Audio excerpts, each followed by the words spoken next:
matin, j'aimerais partager avec vous un sujet que le Seigneur m'a mis à cœur, qui n'est que la suite en fait de l'enseignement de notre berger. Et nous poursuivons le même objectif. Le sujet, je l'ai intitulé « Deux offres de vie pour l'homme ». Tournons nos Bibles dans Jean chapitre 10. Ce sont des versets que nous connaissons très bien, à partir du verset 10. Oui, nous lirons du 10 à 14. On peut aller même jusqu'à 16, mais nous allons développer jusqu'au verset 14. Jean chapitre 10, verset 10. Le voleur ne vient que pour dérober, égorger et détruire. Moi, je suis venu afin que mes brebis aient la vie et qu'elle l'ait en abondance. Je suis le bon berger. Le bon berger donne sa vie pour ses brebis. Mais le mercenaire qui n'est pas le berger, à qui n'appartient pas le brebis, voit venir le loup, abandonne le brebis et prend la fuite. Et le loup les ravit et les disperse. Le mercenaire s'enfuit parce qu'il est mercenaire et qui ne se met point en peine des brebis. Je suis le bon berger. Je connais mes brebis et elles me connaissent. Si c'est dans votre Bible, vous pouvez souligner ce verset. Comme le Père me connaît et comme je connais le Père, et je donne ma vie pour mes brebis. J'ai encore d'autres brebis qui ne sont pas de cette bergerie. Celles-là, il faut aussi que je les ramène. Elles entendront ma voix et il y aura un seul troupeau, un seul berger. Amen, Église. Amen. Depuis que Satan a été chassé de la présence de Dieu, il a déversé sa colère sur l'homme. Il a mis en place un plan de destruction, alors que Dieu a créé l'homme pour le bonheur. Il a créé l'homme pour qu'il demeure dans sa présence. Il a donné à l'homme la gestion de sa création. Il lui a donné le pouvoir de dominer et de dompter la nature. Il lui a donné une intelligence pour qu'il soit capable d'assumer la responsabilité qu'il lui a confiée. Et cela a rendu furieux le diable. Le diable s'est déchaîné contre l'homme depuis le jardin d'Éden et jusqu'à aujourd'hui. Et l'homme ne cesse de subir les assauts du diable sous différentes formes. Et c'est d'une manière impitoyable. Amen. Et le texte que nous avons lu, que nous venons de lire, nous montre deux offres de vie. Il y en a une offre que le diable offre, le diable fait. Mais il y a aussi une offre que le Seigneur fait aux hommes. Amen. Nous allons voir la première offre. C'est l'offre du voleur. Dans la Bible, lorsqu'on parle du voleur, il s'agit bien du diable. Il exerce un ministère du voleur qui est bien décrit. Un voleur, c'est une personne qui s'approprie intentionnellement un bien d'autrui, un bien qui ne lui appartient pas. Il sait pertinemment bien que ce n'est pas son bien, mais il veut s'en approprier. Et même s'il ne peut pas le faire, quand il est vigilant, il attend ta distraction. Il va s'introduire dans votre vie par effraction. Quand vous verriez bien votre maison, le voleur vient ici pour les serrer, voit que c'est bien fermé, après il va prendre un marteau. Amen. Il va détruire la porte pour s'introduire parce qu'il y a un trésor dedans. Le diable n'a pas changé. Quand il veut atteindre un objectif dans ta vie, que tu le veuilles ou pas, il va chercher une occasion. Même par la force, il le fera pour s'introduire dans votre vie. Et son objectif est décrit dans notre passage. L'objectif d'un voleur, c'est de voler, dérober, tuer. L'objectif, c'est de rendre ses victimes malheureux. Amen. C'est de le rendre malheureux, pas à moitié, mais entièrement malheureux. Et il ne tient pas compte de ce que vous êtes. Qui que vous soyez, riche ou pauvre, blanc ou noir, homme ou femme, jeune ou vieux, il s'en fout. Roi ou serviteur, il s'en fout. Même lorsque vous êtes indigent, il s'en fout. Amen. Dans la Bible, on nous parle d'un démoniaque. Dans Matthieu chapitre 9, à partir du verset 32. On parle d'un démoniaque, mais tout particulier. Mioué. Placez-vous à la place d'un démoniaque, mais qui est encore mioué. On est venu les jeter en présence du Seigneur. C'est-à-dire, on a tout fait. Il n'y avait aucune solution pour ces démoniaques. Aucune solution. Quand on parle d'un démoniaque, ceux qui sont nés dans ces pays ne se représentent pas de qui il s'agit. Amen. Parce que ici, les gens qui sont possédés, ils ont leur qualification, leur appellation. Ce sont des personnes qui ont des problèmes psychiques, des problèmes mentaux, santé mentale. Amen. Tous ceux qui ont des problèmes de santé mentale, là, ne sont pas des démoniaques. Amen. Mais la plupart de ceux qui ont ces problèmes, tout professionnel de santé qui travaille là-bas, qui est bien aiguisé, il vous dira que ces problèmes ne peuvent pas se traiter par notre traitement ici. Amen. J'essaie toujours, je m'intéresse à parler avec ceux qui travaillent dans ces domaines-là. Il y a mon frère Valère vraiment qui me fait parfois rire. Si tu vas voir un enfant qui vient te gratter, le regarde, on dit qu'il a un problème de santé mentale, mais vous voyez qu'il n'est pas seul. Vous voyez qu'il y a quelqu'un qui s'est infiltré dans sa vie. Mais comme on ne peut pas dire que la solution c'est Jésus-Christ, on fait le traitement.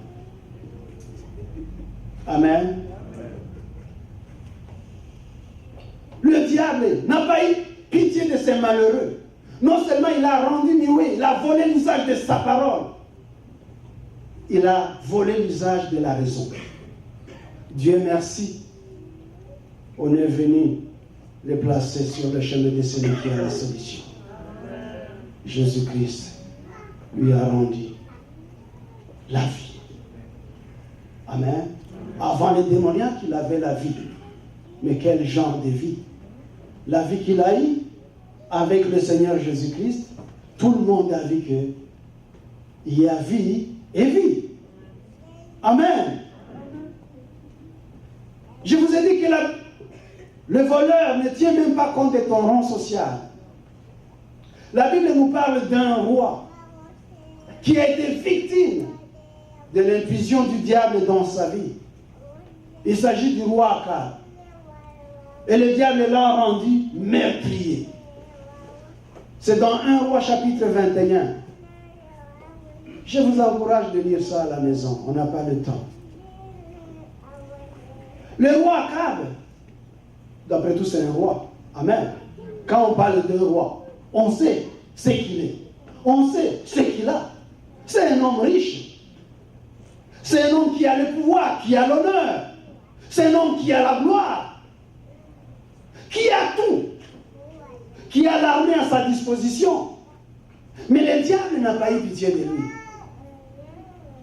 Il a envié la petite vigne de Naboth. La petite vie de Naboth. Le roi qui a des hectares et des hectares. Mais le diable lui dit, regarde cette fille, elle est devant ton palais. C'est celle-là qu'il faut. Et lorsque Naboth a répondu au roi que je ne peux pas te donner cette vigne, je ne peux pas te donner ma vigne. Il savait ce que représentait cette vigne. C'était l'héritage de ce père. Il dit, on ne peut pas, je ne peux pas. Le roi est devenu malheureux, triste. Et Jézabel qui vient, qui dit, qui le trouve mal, il dit, mais c'est quoi cette histoire? Pourquoi tu es triste? Oh, Naboth m'a refusé la vie. Il dit, tiens, qui est roi ici? Qui est roi ici? Lisez le passage, vous allez voir les coups qu'elle a montés pour tuer Naboth et obtenir sa vie. On a monté tout un tribunal pour condamner Naboth. Le diable n'a pas peur de qui que ce soit. S'il n'a pas peur d'un roi, penses-tu que toi tu seras à l'abri? Amen. Il n'a même pas peur des parents. Ce n'est pas parce que vous êtes parents, vous avez des enfants, que tout le monde vous respecte, il envie vos enfants, que le diable a peur de vous. Vous avez appris, d'autres ont été témoins d'un papa responsable qui a transformé ses propres filles en femmes de nuit. Pensez-vous qu'un papa responsable peut faire des choses pareilles? Amen, Église. Hein? Un papa bien responsable et une maman bien responsable qui fait de ses fils des maris de nuit. Combien n'ont pas vendu la vie de leurs enfants pour la richesse? Combien n'ont pas vendu la vie de leurs enfants pour le succès? Parce que le diable, le voleur a dit, avec moi vous aurez du succès. Avec moi vous aurez l'élévation. Avec moi vous serez respectable. On les a vus, effectivement, ils ont été respectables. Ils ont eu du succès. Mais à quel prix? Quelle vie? Vous savez que la plupart d'entre eux ne dorment même pas.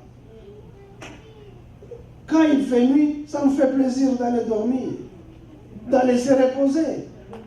Mais quand les nuits arrivent, pour eux, ce sont des cauchemars. Ils ne peuvent pas aller dormir.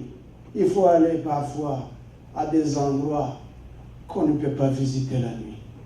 Il faut aller faire des sacrifices. Ils sont malheureux. Je connais un célèbre avocat dans mon pays qui a vendu pratiquement la vie de son épouse, de ses enfants, pour avoir le succès. Oui, il a eu le succès. Pour ceux qui connaissent Kinshasa, il avait une très belle maison, il vit en Ngaliema. Mais laisse-moi vous dire que, à cause du calvaire que la femme et les enfants ont vécu dans la maison, ils ont abandonné la maison de Ngaliema. Ils sont allés vivre à Matete dans un coin perdu, non loin des érosions, dans une maison quelconque. Il dit, ici, nous avons la paix. Ici, nous pouvons vivre. Même si papa a de l'argent, vous savez, chez nous, les femmes sont encore gentilles, ce n'est pas comme ici. Le mari, on l'appelle papa. Amen. Est-ce que je mens?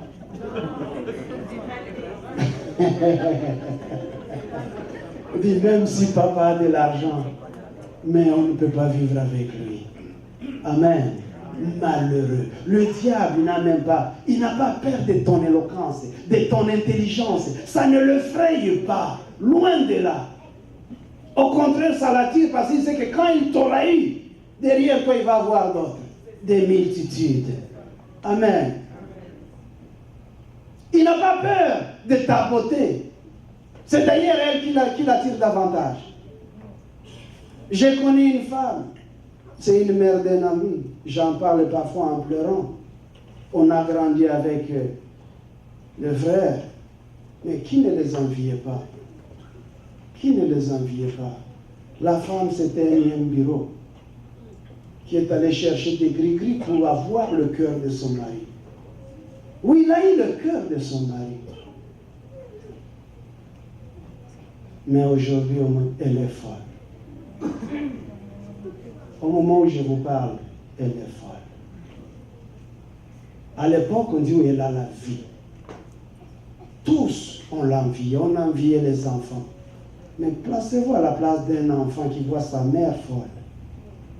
Hein? C'est quelle vie? Les voleurs n'ont pitié de personne. Personne. Regardez de quelle manière ils poussent les hommes, les femmes à une impudicité, une impureté sans nom. Amen. Il n'a pitié de personne. Tous les malheurs qui frappent même l'Église, c'est pitoyable. J'ai appris que dans la ville de Montréal ici, le sida fait rage dans les communautés dites culturelles. Le sida fait rage et qu'un grand nombre de ces gens-là fréquentent les églises. Quand on a découvert le sida, pour ceux qui étaient déjà au Québec ici, ils savent qu'en 1986, c'est la communauté haïtienne qui était la plus frappée. Si bien que beaucoup de compatriotes haïtiens ont perdu leur emploi à cause de cette histoire-là. C'est tous ceux qui travaillent dans l'alimentation. Et j'apprends que dans la communauté congolaise, ça fait ravage. Et vous savez que plus de 3/4 des Congolais, là, ils prient, hein? Ils sont dans nos églises. Vous ne voyez pas que c'est ridicule de laisser libre cours aux voleurs de venir détruire des vies. C'est quelle vie que vous voulez avec les voleurs? Oui, vous allez avoir du succès, vous allez avoir ce que vous voulez, mais à quel prix? À quel prix? On parle, mais c'est comme si on parle dans le désert. Comme le disait un pasteur de la Tanzanie, je me parlais à ça, pasteur Hubert, qui s'exclamait en Swahili, tellement il était dépassé. Toubiri na munagani. Comment on va encore prêcher? Personne ne nous écoute. Le Saint-Esprit parle, mais les gens bouchent les oreilles. Ils bouchent les oreilles. La catastrophe, elle est là. Une catastrophe physique. Mettons un peu la catastrophe spirituelle un peu à côté. Même physique, on la voit. Ce n'est pas qu'on vous raconte des légendes, ça se voit. Mais malgré ça, vous refusez. Vous vous entêtez. Vous faites affaire avec les voleurs. Mais les conséquences sont désastreuses. Il y a des enfants qui payent la lourde tribu du comportement de leurs parents. Ils ont fait les actes de conso, mais les enfants, c'est tout ce qu'ils font aujourd'hui. Rien ne marche. Parce que les parents voulaient quoi? La vie facile. La vie facile. Aujourd'hui, l'enfant, il se demande, mais qu'est-ce qui m'arrive? Pourquoi les autres réussissent? Chez moi, ça ne marche pas. Amen. Le voleur n'a peur de personne. Rien du tout. Je vous ai dit qu'il n'a même pas peur d'un pauvre. Ce n'est pas parce que tu te dis que toi tu es pauvre que le voleur va te laisser tranquille. Je connais un pauvre paysan. Là, j'étais à l'Équateur. Malheureux, alors quand vous le voyez vous-même, vous avez pitié de lui. Mais la nuit, c'est un chef. Il vole la nuit. Une fois, il a perdu son électricité en cours de route. On l'a rattrapé. Et quand on l'a découvert, c'est toi qui as fait les ravages dans notre quartier. Il a fini par avouer, oui, c'est moi. Vous savez, quand vous parlez des œuvres du diable, vous qui êtes en Occident, il y a des choses qui vous échappent. Hein? Ou bien qui sont seulement dans la ville de Kinshasa, dans des grands centres là, vous ne comprenez pas grand-chose. À l'Équateur, vous voyez quelqu'un, on vous dit que ça fait 3 jours qu'il a coulé. On ne l'a pas retrouvé. On va retrouver le corps 3 jours plus tard. Il n'a pas avalé l'eau, mais le corps est en train de saigner. Et c'était l'œuvre de ce monsieur-là. Cet homme, on me l'amène. Je dis, mais qu'est-ce que tu as fait? Il dit, chef, c'est difficile de te le dire. Les voleurs l'a rendu malheureux, a rendu son village malheureux. Amen. Il vient te voler la joie, il vient te voler l'honneur, la dignité, sous prétexte qu'il vous donne une vie, mais une vie à moitié. C'est l'offre que le voleur vous présente. Et comme le pasteur Badi nous a dit, il nous l'a rappelé, le Saint-Esprit parle chaque jour, mais il y a aussi l'esprit du malin qui te parle. Avec moi, on va faire de bonnes affaires. C'est avec moi. Pour Dieu, ça traîne, tu vas souffrir. Mais avec moi, c'est tic au tac. Ça, c'est son offre. La deuxième offre, c'est l'offre du Seigneur. Dans la deuxième partie du verset 10, Jésus déclare, moi, je suis venu afin que le brebis ait la vie et qu'elle ait en abondance. Dans la version française courante, on dit, moi, je suis venu pour que les hommes aient la vie et qu'elle l'ait en abondance. C'est au verset 11, on continue avec la même version. Je suis le bon berger. Amen. L'offre du Seigneur, c'est une offre de vie. Et pas n'importe quelle vie. C'est une vie en abondance.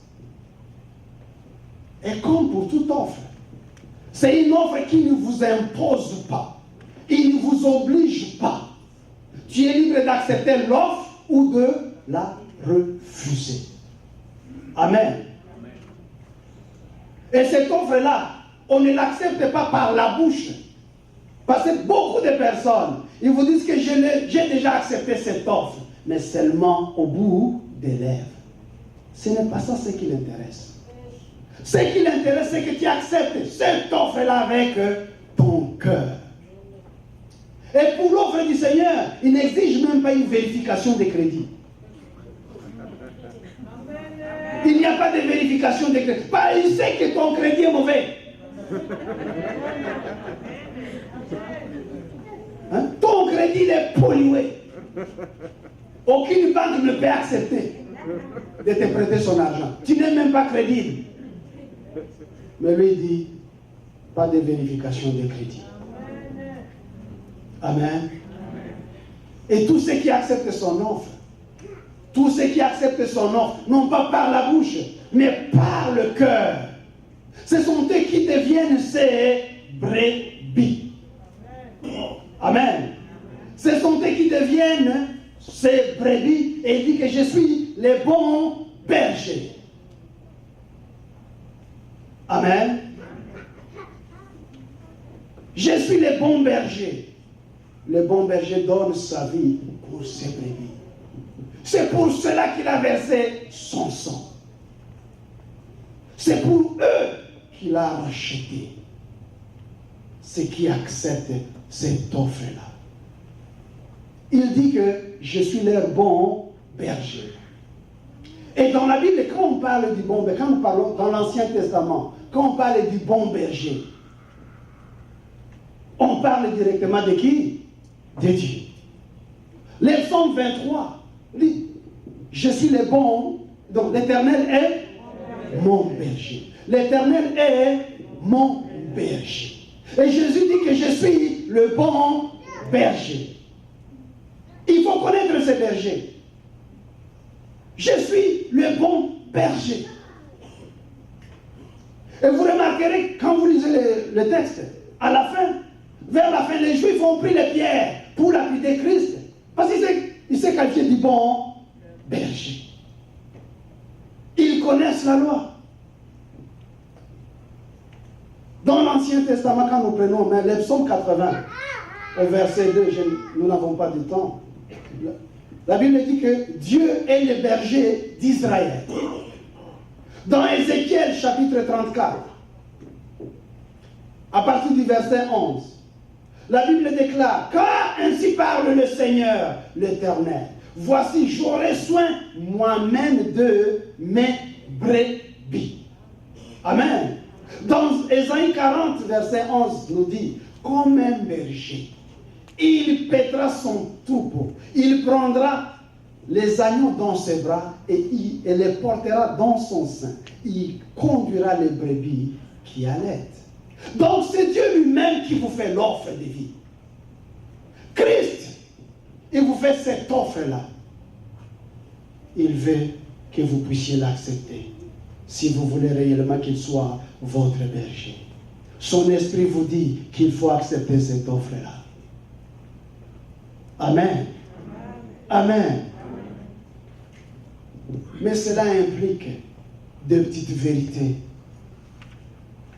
La première vérité, nous la trouvons au verset 14. Et au verset 3, quand vous lisez Jean chapitre 10, verset 3, le Seigneur nous dit qu'il connaît ses brebis par leur nom. Amen. Tout ce qui lui donne la vie, tout ce qui accepte son offre, tout ce qui lui donne leur cœur, la Bible nous dit qu'il les connaît par leur propre nom. Il les connaît par leur propre nom. Est-ce que le Seigneur te connaît par ton nom? Tu peux être sincère, il me connaît comme étant sa brebis.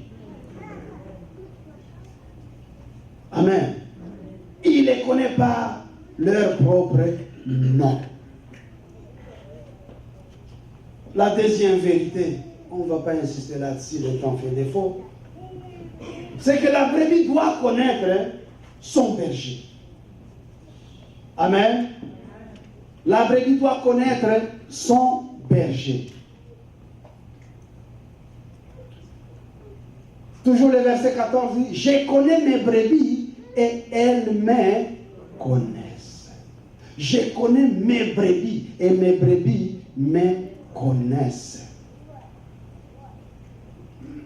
Quand il dit que mes brebis me connaissent, il veut dire qu'ils connaissent mon identité. Les brebis connaissent ma nature. Les brebis connaissent quelle est ma volonté. Amen. Mes brebis à moi, quand je les appelle, ils écoutent ma voix. Elles me suivent. Elles me connaissent. Elles ne suivront pas un étranger. C'est-à-dire quand l'esprit du diable aussi les appelle, ils ne vont pas écouter la voix du voleur. Mais elles vont écouter la voix du bon berger. Car elles connaissent cette voix-là. Amen. Amen. Amen. Est-ce que vous connaissez votre bon berger? Amen. Amen. Le désir de Paul était de connaître Christ. Et son désir, même sa prière pour l'église d'Éphèse, c'était que l'église puisse connaître Christ. C'est à cause de la connaissance du Christ qui lui est apparu sur le chemin de Damas que Paul a pu aimer et travailler avec les apôtres. Amen. C'est à cause de la connaissance de Christ qu'il a pu travailler avec les apôtres qu'il persécutait. Et c'est à cause de la connaissance de Christ que les apôtres eux-mêmes ont pu accepter Paul comme coéquipier. Amen. Ils savaient que oui, Christ, il ne fait exception à personne. Ils savaient que c'est Paul. Paul il faisait partie de ceux qui avaient lapidé Étienne. Amen. Le premier martyr de l'Église. Mais quand ils ont vu ce que le Seigneur a fait pour Paul, ils l'ont reçu. Ils lui ont donné une main d'association. Lorsque tu connais Christ, lorsque tu les connais, tu connais ce qu'il peut faire, tu vas changer ton regard envers ton frère. Tu vas changer ton regard envers ta sœur. Nous sommes témoins de ce qui se passe dans nos familles, même dans nos églises, où nous avons des pasteurs. Je ne sais pas, pour un problème qu'eux-mêmes connaissent, abandonnent leurs femmes pour prendre les femmes dites de ministère.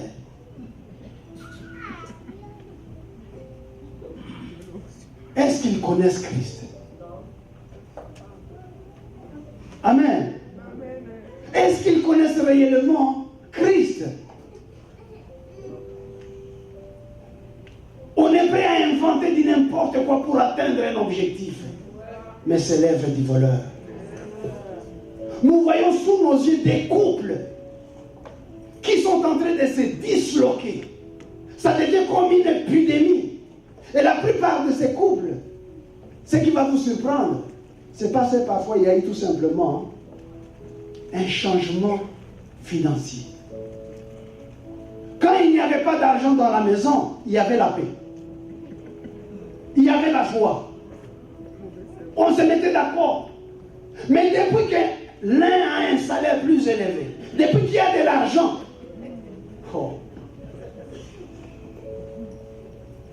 je suis capable de les prendre en charge. Sinon, tu dégages. Sinon, tu dégages. Au lieu que l'argent soit une source de bénédiction, ça devient une cause de dépression dans les ménages. Une cause de dépression dans les familles.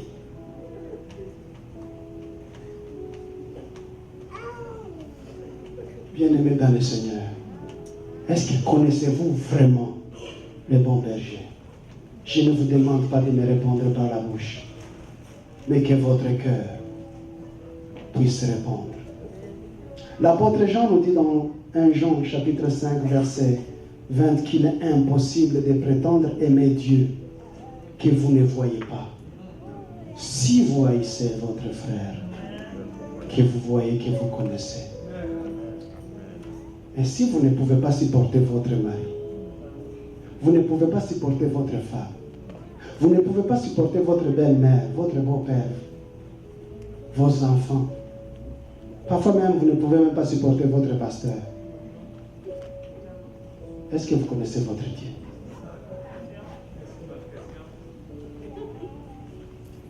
Connaissez-vous réellement votre Dieu? Ma prière ce matin, c'est que chacun de nous connaisse le bon berger.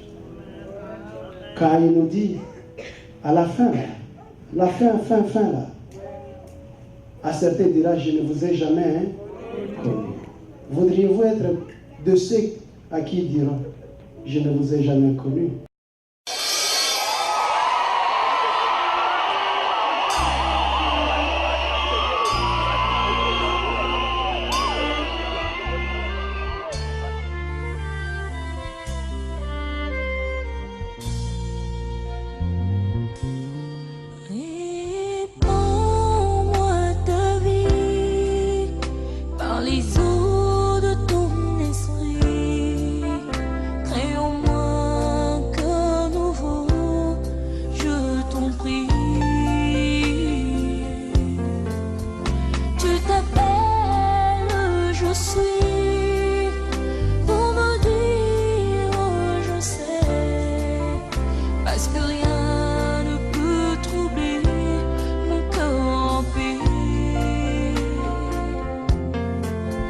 S'il faut